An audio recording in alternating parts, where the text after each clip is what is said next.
परमेश्वर की हजूरी में आज के वचन को सुनने के लिए स्वागत है। उस महान परमेश्वर के वचन की हजूरी में जिसने समंदर को धो भाग कर दिया, जिसने इजराइलियों को समंदर के बीच में से निकाल दिया, उस महान परमेश्वर के वचन को सुनने के लिए आपका स्वागत है, जिसने दानियल के लिए शेरों के मुंह को बंद कर दिया। हमारा विश्वास है कि आज के वचन को सुनने से आपका जीवन और आपका घराना सेम नहीं रहेगा। आज के वचनों को लिखा है परमेश्वर के दास अपोस्टल अंकुर यूसुफ नरूला जी और पास्टर सोनिया नरूला जी ने, और आज के वचनों को आवाज़ दी है भाई कमल ने।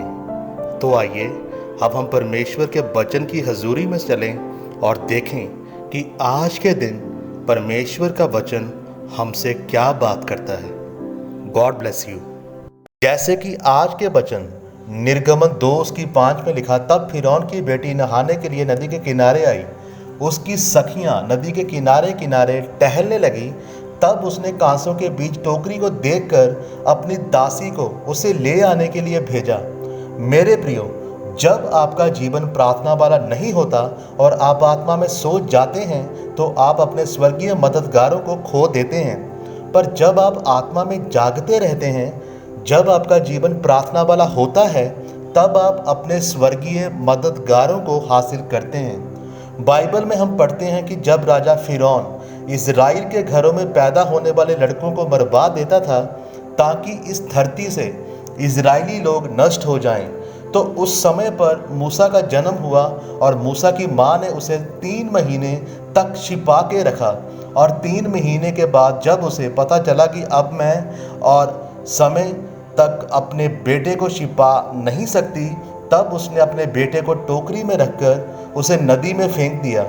मेरे प्रियो, मूसा की माँ प्रार्थना करने वाली औरत थी और वह प्रार्थना कर रही थी कि परमेश्वर, यह बच्चा मरना नहीं चाहिए। और परमेश्वर ने फिरौन को बेटी के मन में डाल दिया कि वह नदी में नहाने के लिए जाए, क्योंकि राजकुमारियाँ कभी भी नदी में नहाने नहीं जाती थी। और यही वो स्थान था जहाँ उसे मूसा मिला। वही कुछ दूर से मूसा की बहन झाड़ियों के बीच में से सब कुछ छिप कर देख रही थी और मूसा रो रहा था और चुप नहीं हो रहा था। मूसा की बहन ने फिरौन की बेटी को बोला कि मैं किसी दाई को लेकर आती हूँ। वह मूसा की माँ को लेकर आई, पर राजकुमारी को यह पता नहीं था कि वह मूसा ही की माँ है। और राजकुमारी ने बोला कि तुम इस बच्चे को दूध पिलाना और मैं तुम्हें इसकी मजदूरी दूंगी। मेरे प्रियो, परमेश्वर ने मूसा बचाने के लिए और उसकी माँ के लिए स्वर्गीय मददगार को खड़ा किया। मूसा भी बच गया और उसकी माँ भी बच गई, और राजकुमारी उसे पैसे दे रही थी। जो व्यक्ति इजराइल के घराने को ख़त्म करना चाहता था, परमेश्वर ने उसी की बेटी को मूसा के लिए मददगार के रूप में खड़ा किया। यह इसलिए हुआ क्योंकि मूसा की माँ प्रार्थना करने वाली औरत थी और उसने बुरे समय में भी परमेश्वर से प्रार्थना करना नहीं छोड़ा था। इसलिए परमेश्वर ने उसके जीवन में स्वर्गीय मददगार को भेजा। अगर मूसा की माँ प्रार्थना करने वाली औरत ना होती तो उसे कभी भी स्वर्गीय मददगार ना मिलता और मूसा भी ना बचता।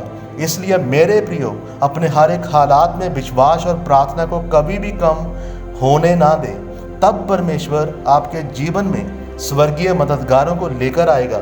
इस वचन के द्वारा इस नए दिन में, आज के दिन, परमेश्वर यीशु मसीह के नाम में आपको और आपके घराने को ब्लेस करें, आशीषित करें। प्रभु यीशु मसीह के जिंदा नाम में हम मांगते हैं, आमीन।